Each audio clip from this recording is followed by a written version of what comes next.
आमची मादय दिवचे ना, दिवचे ना रे दिवचे ना, आमची मादय दिवचे ना। पयर प्रेस कॉन्फरन्सान सांगिल्लें की काँग्रेस पार्टीन आपलो स्टँड क्लियर करचो आनी दिनेश गुंडूरावाच्या स्टेटमेंटा बद्दल क्लॅरिफिकेशन दिवचें म्हणून। आमी 2 दीस वाट पयली की काँग्रेस पार्टीच्यान कितें तरी येतलें का म्हणून, कारण जशें सरकार करता की कांयच रिस्पॉन्ड करना तशेंच आज ऑपोजिशन रिस्पॉन्ड करना काय कितें असो एक सवाल आमच्या मनान आयलो।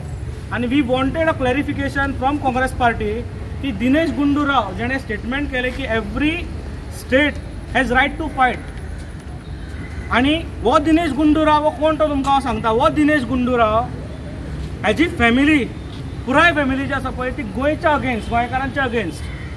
हेजो बापूय R Gundurao, he was a CM of Karnataka in 1980 मुख्यमंत्री आसतना कर्नाटकाचो।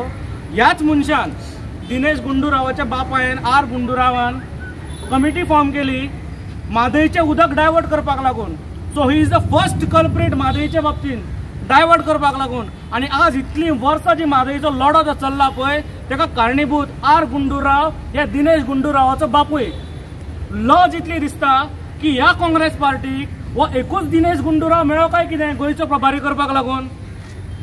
आमचो डिमांड असो आसा, जो मनीस कर्नाटकान झगडटा म्हादय डायवर्ट करची म्हणून, त्या मनशाक तुम्ही एका राष्ट्रीय पक्षाचो प्रभारी गोंयचो करून हांगा धाडटा। हेजो अर्थ कितें? हेजो अर्थ इतलोच आमकां असो दिसता की काँग्रेस पार्टी सुद्दां hand in gloves with BJP, तांकांय बीन म्हादय डायवर्ट केल्ली जाय। तांचें राजकारण जे थंय आसा तें म्हादय शिवाय शिजना। आनी होच दिनेश गुंडूराव बेंगलोराक शेतकऱ्यांच्या आंदोलनात बसता आनी मागणी करता की कर्नाटक सरकारान बेगिनात बेगीन उदक डायवर्ट करपाचो प्रोजेक्ट पुराय करचो म्हणून, पूर्ण करचो म्हणून।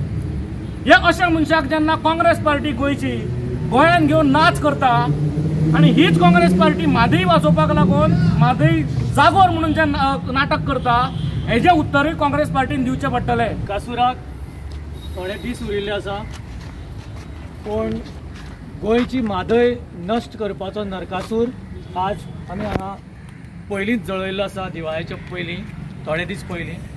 कारण हो दिनेश गुंडूराव जो गोंयचो प्रभारी आसा ताणें येवन is totally non committal on Mhadei आनी वयल्यान म्हादय डायवर्ट करपाक हाचो प्रमुख हात आसा। So that is why in protest against all these elements who are out to take our Mhadei, rob our Mhadei into Karnataka, we are strongly protesting. The Goa government कितें जालां तें खबर ना। जी सिरियसनेस म्हादय दाखोवपाक जाय ती अजून पर्यंत दाखोवना। Yes, we are not saying that they are not working at all, they are, but जे सिरियसनेसान हो इश्यू घेवपाचो आशिल्लो सेंटरा कडेन, it has not been taken. आनी not only Mhadei, MPT 56 kilometers of Goa's coastline they व्हरतले आता, plus thousands of acres of land they will be taking।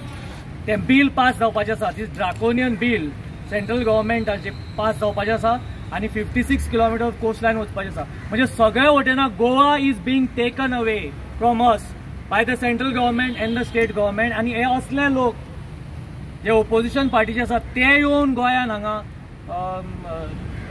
they are trying to take our resources, natural resources। So मोले, Mhadei, MPT चे आता हे सगळे, all these issues are really going to destroy Goa। आणि ते destruction जे जावपाचें आसा ताच्या निशेधान आमी हांगा हे बंद केला FEG। आनी we request the media which has been always supportive, especially in the case of Madai, the media has been always highlighting the issue, to highlight this issue and save our Goa from MPT's 56 kilometers of coastline they want to take away, Mole, the tree projects, and Madai. दिवचना रे दिवचना, आमची मादय दिवचना, दिवचना रे दिवचना, आमची मादय दिवचना, दिवचना रे दिवचना, आमची मादय दिवचना, दिवचना रे दिवचना, आमची मादय दिवचना, दिवचना रे दिवचना, आमची मादय दिवचना, दिवचना रे दिवचना, आमची मादय दिवचना।